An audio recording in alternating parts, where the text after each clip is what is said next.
This learning intervention is made for adults, even those who cook regularly, who lack fundamental knife skills. The driving point for this intervention is that a basic knife skills class empowers you in the kitchen. We will be looking at Chapter 5, How do Students Develop Mastery, from How Learning Works. When we look at the elements of mastery diagram, the first requirement is to acquire component skills. The chapter points out that in a study by Lovett, beginning level students given only 45 minutes of specific practice with feedback were able to appropriately select the correct options. This demonstrates that having an intensive learning intervention where learners go through a short but thorough knife skills training would be successful. With that, the chapter cites Clark et al., showing explicit instruction and isolated practice of component skills are helpful to novices.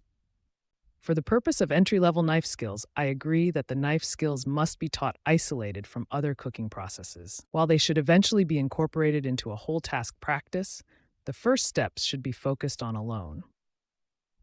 While there may be some argument here, I don't believe that these skills fall into the concept of complex tasks as described in Chapter 5, since the learners will not be asked to perform multiple tasks at the same time.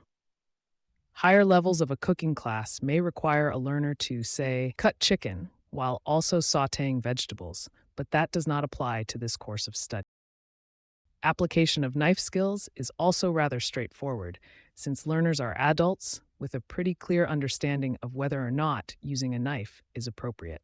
The application of which particular knife skill does require more finesse, but again, I believe that it would apply at a higher level course than this one. This is an intro-level cooking course. The audience is adults, those who do or don't cook often, but who do not have confidence with using a knife and are not familiar with any specific knife techniques or knife safety. Learning outcomes from this basic knife skills class would be that by the end of this class, learners will be able to demonstrate proper knife handling techniques and essential chopping cuts like dice, mince, and julienne on a variety of foods, from vegetables to chicken. The hope is that with these newfound knife skills, learners will be more comfortable exploring new recipes and experimenting with different ingredients. And beyond the practical benefits, this class fosters a sense of community and accomplishment. The course will consist of 5 topics, each one following the same format. The topic will be introduced, there will be a visual demonstration, a breakdown of the visual demonstration along with written aids, an opportunity for conde, and then a practice of the content from the demo with feedback from the instructor. The outline of topics for the course are as follows. 1. Space safety. How to safely prep your cutting area and different types of boards and their benefits and problems. 2. Knife hold. Practice holding the chef's knife with the blade between the thumb and index finger curled around the handle, ensuring a firm grip. 3. Cutting. Using various vegetables, learners will practice basic cutting techniques. This will focus on safety, posture, and proper hand placement. 4. Cutting plus speed.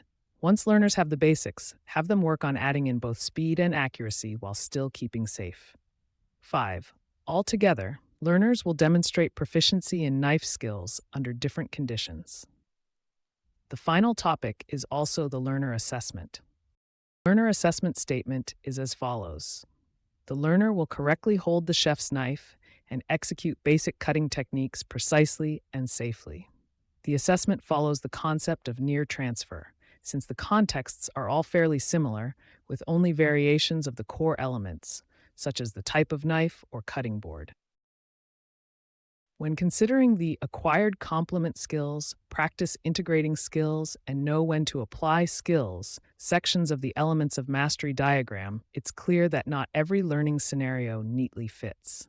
In fact, it's probably the culmination of multiple interventions that fully flesh out that diagram. In the case of this course, it would be with other courses on other cooking techniques, plus a course that ties everything together where you would really reach a level of skill integration and skill application.